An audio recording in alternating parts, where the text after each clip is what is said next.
అందరికీ welcome back to my channel. కొత్తగా ఎవరైనా మన ఛానల్ చూస్తే సబ్స్క్రైబ్ చేసుకోండి అబ్బా. వీడియో కోసం వెయిట్ చేస్తున్నారా చాలాసేపటి నుంచి?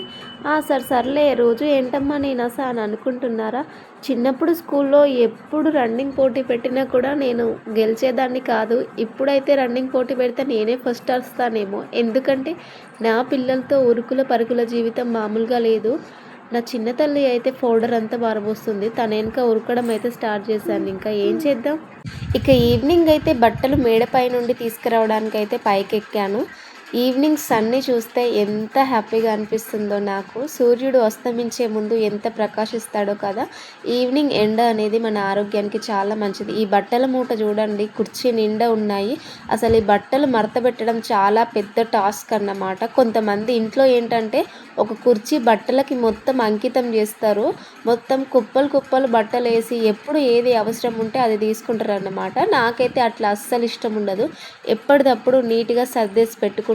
అలా ఉండడం నాకు నచ్చదు. కొందరికి ఏంటంటే వాళ్ళు నీట్గా ఉంటారు కానీ ఇల్లుని మాత్రం నీట్గా సర్దుకోరన్నమాట. చాలామందిని చూశాను నేను. మా ఆయనది ఇదైతే అసలు ఉతకాలంటే నాకు తల ప్రాణం తోకకొచ్చింది. అస్సలు ఎండలేదు. 2 డేస్ టైం పట్టింది. ఈ స్వెటర్ అంటారా దీన్ని, జాకెట్ అంటారా, ఏదో నాకు అంత గుర్తులేదు కానీ టెన్షన్లో అయితే ఏదో ఒకటి చెప్పేస్తున్నాను. మీ ఇంట్లో మీరు నీట్గా ఉంటారా లేదా చిందరవందరగానే ఉంటుందా? మా ఇంటి పక్కన వాళ్ళ ఇల్లు అయితే నేను చూసాను.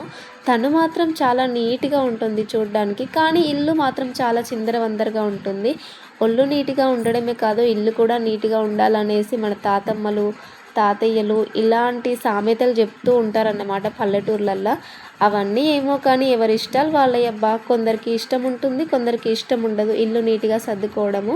ఎవరి పనుల్లో వాళ్ళు బిజీగా ఉంటారు కదా, మనం ఎవరిని తప్పుగా పట్టలేమన్నమాట. ఈ బట్టలు మడతపెట్టి ఎక్కడ సర్దే వరకైతే నాకు తల ప్రాణం కాస్త తోకకొస్తుంది. నేను ఏ రోజు ఆ రోజు అయితే పిండానన్నమాట. 3 డేస్కి ఒకసారి, 4 డేస్కి ఒకసారి అట్లా వాషింగ్ మిషన్లో వేస్తాను. అన్నట్టు రీల్స్ చూస్తుంటే వాషింగ్ మిషన్ గురించి అయితే ఒక వీడియో అయితే చూసాను. పాపం వీడియోలో అయితే అసలు చాలా దారుణంగా అయిపోయింది వాషింగ్ మిషన్ని.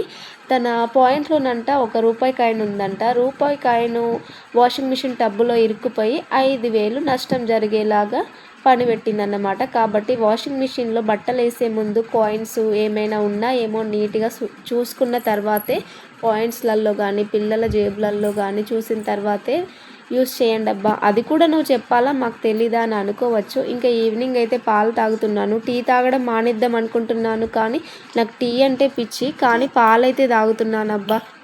ఒకేసారి కాకుండా కొద్దిగా అవాయిడ్ చేద్దాం అనుకుంటున్నాను. అదేంటో అసలు నేను ఎన్నిసార్లు తులసి మొక్క పెట్టినా అస్సలు ఏనుకోదు, కానీ ఈసారి అయితే ఏనుకుందన్నమాట. మన ఇంట్లో నెగిటివ్ ఎనర్జీ ఎక్కువ ఉంటే తులసి మొక్క ఏనుకోదట. నిజమా కాదా కామెంట్ చేయండి. సబ్స్క్రైబ్ చేసుకోవడం మాత్రం